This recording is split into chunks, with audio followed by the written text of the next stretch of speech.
Hi friends, welcome to home making Mantra. This is శాంతి. మొన్న knee pain వచ్చిందని చెప్పి ఒక వీడియో చేయగానే మీరందరు ఇచ్చిన మోటివేషన్ తోటి మీరు చెప్పిన కొన్ని టిప్స్ ఫాలో అవుతూ వస్తున్నాను. అందులో ఫస్ట్ది స్ట్రెంగ్త్ ట్రైనింగ్. మా డాక్టర్ కూడా రికమెండ్ చేశారండి. అండ్ మన వ్యూవర్స్ కొంతమంది రిమైండ్ చేశారనమాట, స్ట్రెంగ్త్ ట్రైనింగ్ చేయండి బాగుంటుంది అని చెప్పి. అండ్ ఆయిల్ మసాజ్ గురించి కూడా చెప్పారు మన వ్యూవర్, అది కూడా చేస్తున్నాను. ఇవాళ మీకు ఒక రకమైన ఒరుగులు చూపిస్తాను. ఈ ఒరుగులు గోరుచిక్కుడుకాయలతోటి చేస్తారనమాట. గోరుచిక్కుడుకాయలు బాగా కడిగేసి సాల్ట్ వాటర్లో నానబెట్టేసేసి ఎండబెడతారు, సేమ్ మన మామిడికాయ ఒరుగుల్లాగే.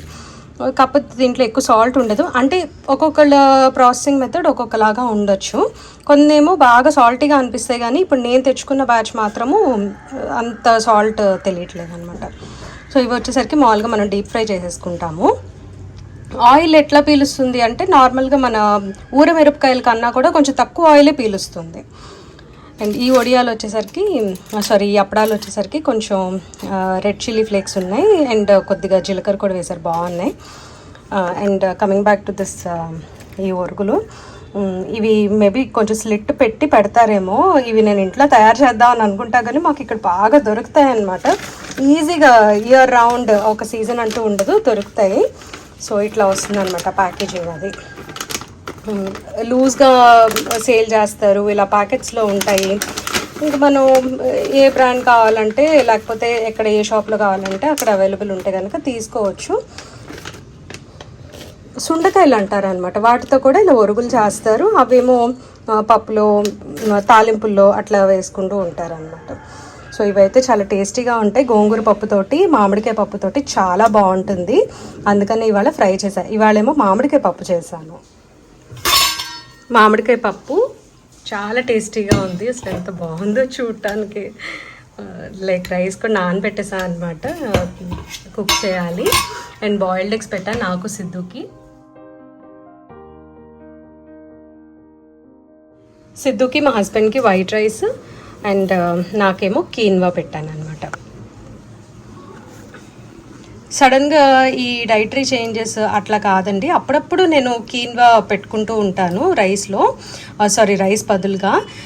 యాక్చువల్లీ కీన్వా కూడా నేను ఎప్పుడు పెడతానంటే పులుసు కూరలు, పప్పు కూరలు, కొంచెం పుల్లగా ఉండే కూరలు ఏదన్నా ఉన్నప్పుడు కీన్వా, కొర్రలు అట్లా ఆల్టర్నేట్గా నేను నానబెడుతూ ఉంటాను అనమాట. సో ఈ కీన్వా వచ్చేసరికి అట్లీస్ట్ మనం 8 hours నానబెడితే మంచిది, కానీ అట్లీస్ట్ ఒక 2-3 hours అయినా సరే నానబెట్టుకోవాలి. నేను అరౌండ్ 11 o'clock అట్లా నానబెట్టేసి ఉంచా. ఇప్పుడు టైం 1:45 అవుతుంది. ఇంకొక పావు గంట అట్లా ఉంచేసేసి వెంటనే దీన్ని కుక్కర్లో కుక్ చేసేస్తాను. అండ్ ఈ కీన్వా కుక్ చేసేటప్పుడు, లేకపోతే మిల్లెట్స్ ఏవైనా సరే కుక్ చేసేటప్పుడు ఒక జాగ్రత్తగా చూసుకోవాలి. ఒక్కొక్కసారి ఏమవుతుందంటే దీంట్లోకి వెళ్ళి బ్లాక్ అయిపోతూ ఉంటుందండి ఈ ప్రెషర్ రిలీజ్ అయ్యే నాజిల్లో. సో మనం టైం టు టైం దీన్ని చెక్ చేసుకుంటూ ఉండాలి. మీకు కనిపిస్తుంది కదా క్లియర్గా, ఇలా బయట లైట్ కూడా కనిపిస్తుంది. సో అంత క్లియర్గా ఉండాలి. మనం వాష్ చేసేటప్పుడు ఒక్కొక్కసారి పట్టించుకోమన్నమాట. అంటే జాగ్రత్తగా వాష్ చెయ్యకపోవటం అలా కాదు, ఒక్కొక్కసారి ఏంటంటే హడావుల్లో ఇక్కడ ఇరుక్కుపోతూ ఉంటుంది. ఆ టైంలో ఏమవుతుంది, కొద్దిగా కుక్కర్ బర్స్ట్ అయ్యే ఛాన్సెస్ ఉంటాయి. సో ఈ హాకిన్స్ కాబట్టి వీళ్ళు సేఫ్టీ వాల్వ్ ఆల్రెడీ ఇచ్చేస్తారు, ఫస్ట్ ఇది వచ్చేస్తుంది అనమాట. మనకు అంత డేంజరస్ అయితే కాదు ఈ టైప్. సో అందుకని చిన్న కుక్కర్లో వచ్చేసరికి నేను హాకిన్స్ ప్రిఫర్ చేస్తాను. లేదా ఇట్లా సేఫ్టీ వాల్వ్ వచ్చే కుక్కర్స్ ఏవైనా తీసుకుంటే మంచిది. ఇప్పుడు సేఫ్టీ వాల్వ్ ఆల్మోస్ట్ అన్ని కుక్కర్లకి ఇస్తున్నారు. కొంచెం ప్రైస్ వేరీ అవుతుంది అనుకుంటా, నేను మోడల్ కూడా డిఫరెంట్ ఉంటుంది. సో అది చూసి కొనుక్కోవాలి మనము. ఈ ఇండక్షన్ స్టవ్ మీద వచ్చేసరికి అన్నము సరిగ్గా అవ్వట్లేదు, కొద్దిగా నీళ్లు ఉంటున్నాయి అని అనిపిస్తుంది నాకు. సో కుకింగ్ టైం ఎంత ఉంటుంది ఏంటి అనేది తెలుసుకోవాలన్నమాట. లేదా ఇండక్షన్ స్టవ్ ప్రాపర్గా యూజ్ చేయడం అనేది రావాలి, అప్పుడే అన్నం అదంతా కూడా మెత్తగా ఉమ్మగిల్లుతుంది. సో అందుకని చెప్పి ప్రస్తుతం రైస్ ఆర్ కీన్వా అన్నీ కూడా నేను కుక్కర్లో కుక్ చేసినా సరే నేను స్టవ్ మీద కుక్ చేసేస్తాను. కీన్వాని బాగా 4-5 సార్లు వాష్ చేసుకోవాలి.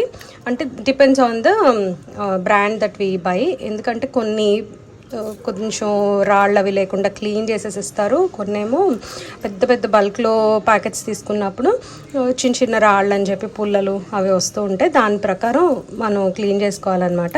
అండ్ మనకు తెలిసిపోతుంది వాటర్ కలర్ అది చూస్తుంటే ఎన్నిసార్లు క్లీన్ చేయాలి అని. సో ఇవి ఆల్రెడీ నేను 2-3 టైమ్స్ అట్లా వాష్ చేసి పెట్టేసా. ఇంకొకసారి కడిగేసేసి 1 కప్పు కీన్వాకి 2 కప్పులు నీళ్లు పోసుకొని కుక్ చేస్తాను. 2 కప్పులు వాటర్ తీసుకుంటే కొంచెం ఎక్కువ అవుతుంది. ప్రెషర్ నాజిల్ ఏదైతే ఉందో దాని నుంచి వాటర్ కొద్దిగా కీన్వా బయటకు వచ్చేసే ఛాన్స్ ఉంటుందన్నమాట. అంటే వాటర్ ఎక్కువైతే పొంగిపోతాయి కదా. సో అక్కడ మనం చాలా జాగ్రత్తగా ఉండాలి మిల్లెట్స్ కుక్ చేసే విషయంలో. అండ్ సోకింగ్ టైం కూడా మనం చూసుకోవాలండి. ఎంత వాటర్ పోస్తున్నామో అది సోకింగ్ టైం మీద డిపెండ్ అయి ఉంటుంది. 1-2 అవర్స్ సోక్ చేసామంటే కొంచెం 1.5 కప్ కన్నా కొద్దిగా ఎక్కువ వాటర్ పోసుకుంటే సరిపోతుంది. అండ్ ఇది కుకింగ్ టైం వచ్చేసరికి ఒక 3 విజిల్స్ రానిచ్చి ఒక 2-3 మినిట్స్ అలా సిమ్లో పెట్టి వదిలేయటమే. చిన్న కుక్కర్ కదా, సో ఎక్కువసేపు సిమ్లో ఉండాల్సిన అవసరం లేదు. కాకపోతే మనం లిడ్ తీసేటప్పుడు మాత్రం కొంచెం వెంటనే తీసేయకుండా అట్లీస్ట్ ఒక 10-15 మినిట్స్ వెయిట్ చేసి తీస్తే వాటర్ అంతా బాగా అబ్జర్వ్ చేసుకొని ఉమ్మగిల్లుతుందని అంటారు కదా. సో అట్లా బాగా కీన్వా అంతా కూడా వాటర్ లేకుండా ఉమ్మగిల్లుతుంది. చూసారా, ఇది ఇట్లా బయట పడింది కదా, ఇది ఇందులోంచి ఇక్కడ నుంచి పడతా ఉంటుంది అన్నమాట. సో దీంతో చాలా జాగ్రత్తగా ఉండాలి. ఇది ఒక మిల్లెట్ అనే కాదు, కీన్వా, పప్పులు ఏదన్నా సరే ఇక్కడ ఈ నాజిల్లో స్టక్ అయితే మాత్రం కుక్కర్ బర్స్ట్ అవుతుంది అనమాట. ఈవెన్ వాటర్ లేకపోతే కూడా అది వన్ ఆఫ్ ద రీజన్స్. కొద్దిగా ముద్దగా వచ్చింది, అయినా బాగానే ఉందన్నమాట. ప్లేట్లో వేయగానే కొంచెం పొడి పొడి అయిపోతుంది. ప్రెషర్ వచ్చుంటే కనుక బాగుండేది. నేను ఏం చేశానంటే అట్లా 2 ప్రెషర్స్ రాగానే ఒక 5 మినిట్స్ సిమ్ చేసి ఉంచేసాను. సో ఇంతవరకు అయింది.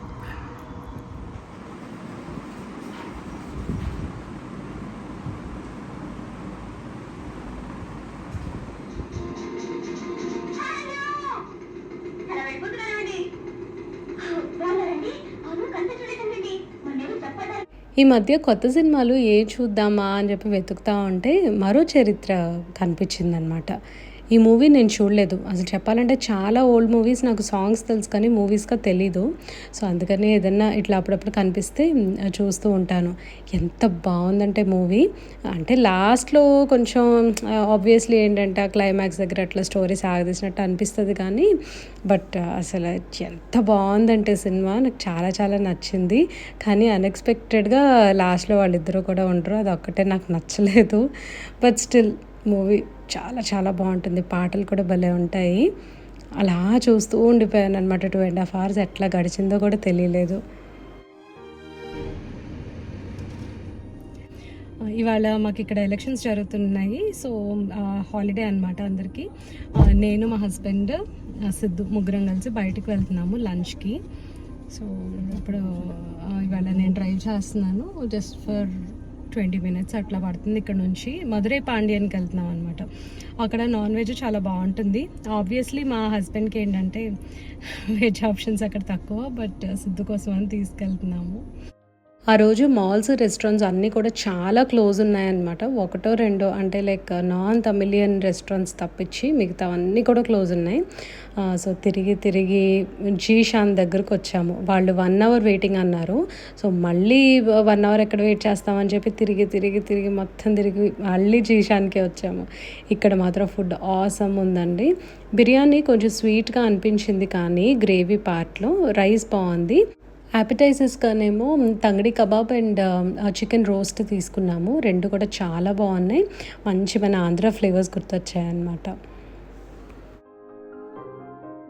మన వ్యూవర్ ఒకరు అడిగారు ఇండక్షన్ స్టవ్ ఎట్లా క్లీన్ చేస్తారు అని చెప్పి.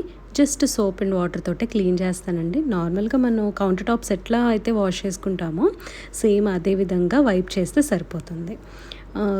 ఇది హాట్గా ఉన్నప్పుడు చేయకుండా ఉంటే బెటర్. ఎలక్ట్రానిక్ ఐటమ్స్ అన్నీ కూడా కొంచెం మనం జాగ్రత్తగా వైప్ చేసుకోవాలి కాబట్టి ఎలా పడితే అట్లా చేస్తే అవ్వదు. సో సర్ఫేస్ ఒక్కటే వైప్ చేసుకుంటే చాలండి. కింద ఒకవేళ పాలు పొంగినా సరే కొంచెం డ్రై అయిన తర్వాత ఏదన్నా ఒక ఫోర్క్, నైఫ్ తోటి కొద్దిగా లైట్గా స్క్రేప్ చేసేసి డ్రై క్లాత్ తుడిచేస్తే బెటర్ అని అనుకుంటున్నాను. సో ఎప్పుడన్నా కింద పాలు పొంగి అంటుకుపోయి అట్లా ఉంటే కనుక నేను మీకు డెఫినెట్గా చూపిస్తాను ఎలా క్లీన్ చేశానని.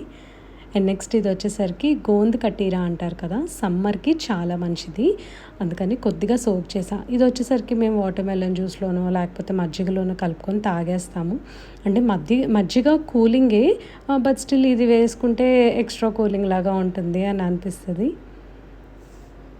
ఇది డైలీ వ్లాగ్ లాగా షూట్ చేయకుండా జస్ట్ ర్యాండమ్గా క్లిప్స్ షేర్ చేస్తున్నానండి, ఎందుకంటే నాకు మీరందరూ వెయిట్ చేస్తున్నారు అండ్ నాకు కుదిరినంత వరకు నేను పోస్ట్ చేయాలని ట్రై చేస్తున్నాను. స్వీట్ పొటాటోస్ కొన్ని స్ప్రౌట్ అయ్యాయి, సో బాటిల్లో వాటర్ పోసేసి ఇట్లా పెడితే చక్కగా ఆకులు వచ్చి చాలా అందంగా కనిపిస్తుంది కిచెన్లో. మా husband 2 to 3 days a week ఆఫీస్కి వెళ్తున్నారు. సో తనకి లంచ్ ప్యాక్ చేస్తాను, బట్ ఈ సమ్మర్లో ఏదన్నా స్నాక్స్ మీద కాన్సన్ట్రేట్ చేద్దాము అని అనిపించింది.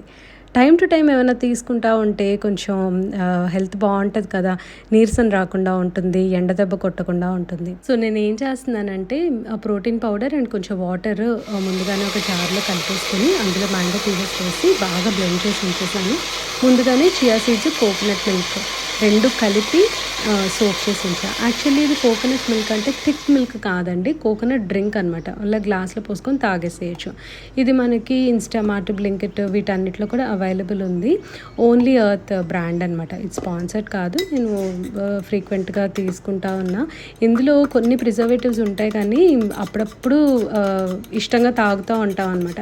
అంటే ఈ సాఫ్ట్ డ్రింక్స్, సోడాస్ అవన్నీ తాగే బదులు కొంచెం ఇది బాగుంటుంది అని అనిపించింది నాకు. మా హస్బెండ్కి ఏదైతే ప్యాక్ చేశానో అదే నాకు సిద్ధుకి బ్రేక్ఫాస్ట్ లాగా బౌల్స్లో పెట్టి ఉంచేసాను. కొంచెం ఎక్స్ట్రా చియా సీడ్స్ యాడ్ చేశాను. ఇందులో కావాలంటే క్రంచ్ కోసం మ్యూజ్లీ కూడా యాడ్ చేసుకోవచ్చు.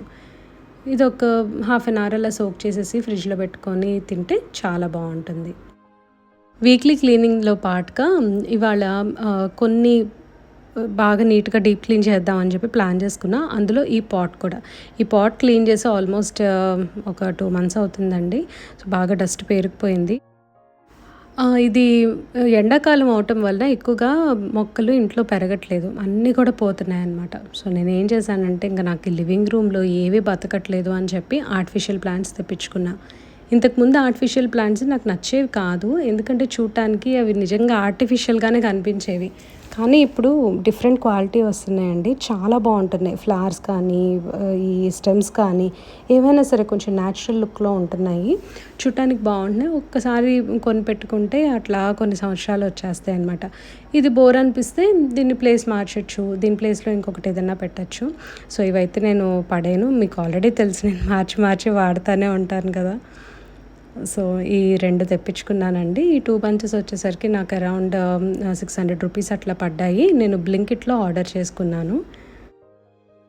సో ఇదండి ఇవాళ వీడియో, మీ అందరికీ నచ్చింది అనుకుంటున్నాను. నచ్చితే తప్పకుండా లైక్ చేయండి, కమెంట్ చేయండి, ఛానల్కి సబ్స్క్రైబ్ చేసుకోండి. Thank you for watching, thank you for your time.